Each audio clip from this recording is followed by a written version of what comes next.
করেছি, একবারে সাদা ধবধবে হয়ে গিয়েছে। এরকম ভাবে পরিষ্কার করে নেবেন, তবে এই মাসের আসল স্বাদ পাবেন। চলুন বকবক না করে রান্না শুরু করি। লবণ দিয়ে দিচ্ছি, হলুদের গুঁড়া দিয়ে দিচ্ছি, জিরার গুঁড়া দিয়ে দিচ্ছি। মাখানো হয়ে গিয়েছে, তো চলুন ফ্রাই করা যাক। তেল দিয়ে দিচ্ছি, গরম তেলে শিং মাছ দিয়ে দিচ্ছি।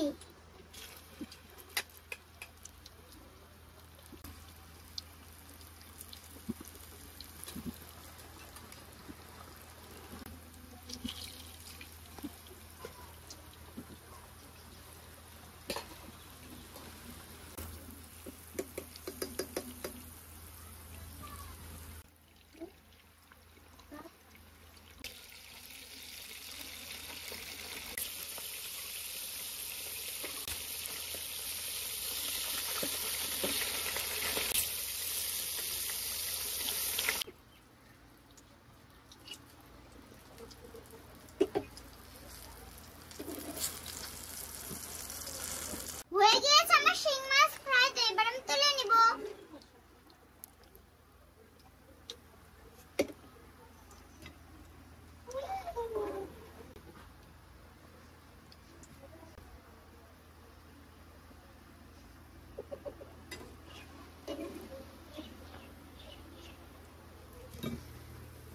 এই যে দেখুন শিং মাছ ফ্রাই, দেখতে কত সুন্দর হয়েছে। দেখতে যেমন সুন্দর, খেতেও সেরকম স্বাদ লাগবে।